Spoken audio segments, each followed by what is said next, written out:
mettre un peu mal à l'aise Jésus dans cet interrogatoire. On parle de règne, de royauté, de pouvoir, de grandeur, de prestige, tout ce qui va avec ce que nous connaissons de la royauté. Mais nous sommes en même temps en train de vivre un drame. Quelqu'un est en train d'être condamné à mort alors qu'il est innocent. Il a une mère qui souffre. Il a des amis, il a des cousins, comme nous l'a appris Saint-Jacques. Nous écoutons cela de loin, 2000 ans après. Nous sommes un peu plus à l'aise, mais c'est dramatique. Pourquoi vous venez de parler de roi, vous venez de parler de pouvoir, et tout ce qui va avec, l'argent, la domination, la beauté, tout le monde te suit quand tu as le pouvoir et tu as l'argent. Alors que vous êtes en train de me mettre à mort. C'est ce mensonge-là qui met mal à l'aise Jésus. Il ne comprend plus. La personne à qui tu poses la question si elle a la royauté, c'est une personne qui est dénudée. Il n'a presque plus d'habits. Il y a le sang et la sueur qui se mélangent sur son visage. Ce malaise de Jésus devrait être notre malaise aujourd'hui. À l'égard de nos frères et sœurs qui souffrent. À l'égard de nos frères et sœurs qui souffrent, mais à qui les réseaux sociaux montrent toujours des belles plages. Les réseaux sociaux, les télévisions, les documentaires, les séries montrent continuellement des grands paysages avec arrière-fond travaillé, avec Photoshop, etc. C'est ce contraste-là qui devrait aussi nous toucher. Pourquoi on ne peut pas être sincère? Quand quelqu'un souffre, on prend son langage, on souffre avec lui. Une deuxième remarque, continuellement Jésus dit, ce n'est pas de ce monde. D'accord, mais ce n'est pas de ce monde.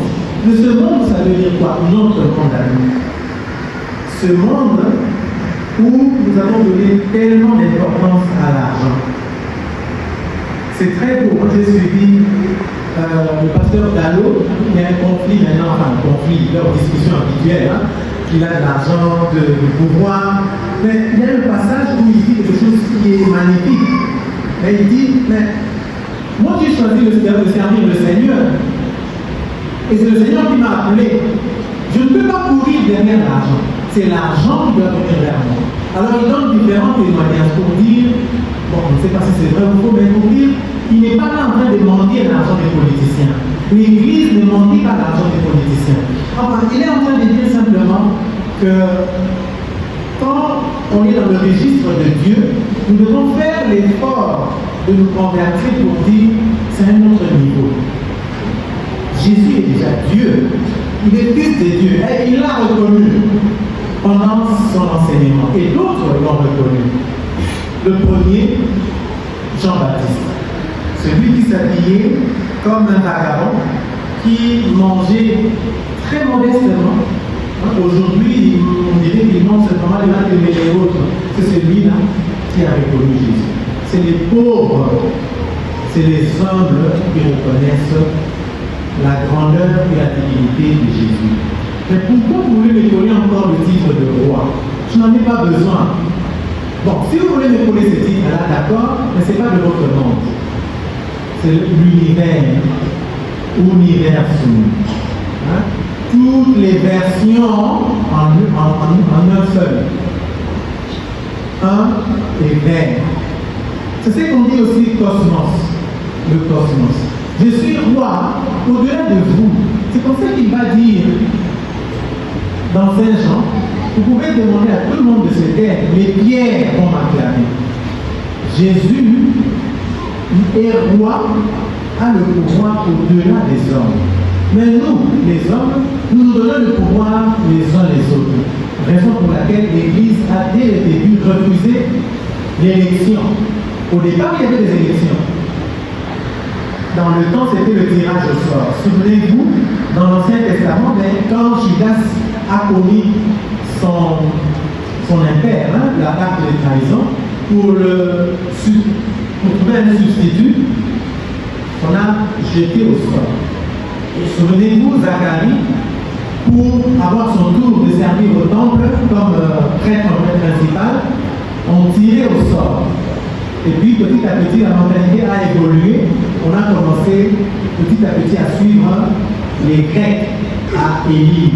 Mais l'Église a vite vu que si vous liez le sacerdoce à l'élection, on va aller sur une mauvaise direction. Parce que les hommes reçoivent leur gloire les uns des autres. Le pouvoir de Pilate, c'est à partir des gens.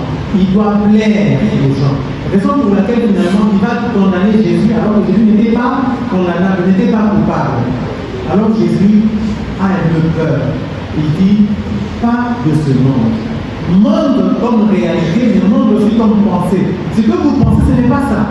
Ça veut dire, je ne viendrai pas prendre vos femmes, je ne viendrai pas prendre vos maisons, je ne viendrai pas vous déranger. Parce que ma royauté est ailleurs. Et nous, chrétiens aussi, notre bonheur est ailleurs. Nous pouvons manquer comme nous pouvons en avoir, comme dit le livre des Proverbes. Seigneur, ne me donne pas trop d'argent, je vais devenir orgueilleux, je vais te manquer du respect. Mais ne te rends pas non plus pauvre, misérable, sinon je vais t'oublier en allant chercher n'importe où. La royauté de Jésus n'est pas de ce monde. Le bonheur, le règne du chrétien n'est pas non plus de ce monde. Jésus, quand il refuse d'être roi à la manière du monde, il ajoute un élément très important. Ce n'est pas seulement l'humilité, mais le sacrifice. Jésus, roi d'humilité. Jésus est roi d'humilité. Il est roi du cosmos, mais il est roi d'humilité. Cosmos, cosmétique, ça vient de là, la beauté. Le cosmos, le règne qui va au-delà de l'animal, le règne animal, au-delà du végétal, les plantes, au-delà même du règne humain, avec notre intelligence et nos orgueils, nos égoïsmes. Jésus, il est plein au-dessus de nous. Mais surtout, il est un roi d'humilité. Prions pour que le Seigneur nous donne d'être disciples de la vérité, mais pas nos vérités humaines. Disciples de la vérité de Dieu, c'est-à-dire la vérité de l'humilité. Le bonheur appartient aux petits et aux humbles,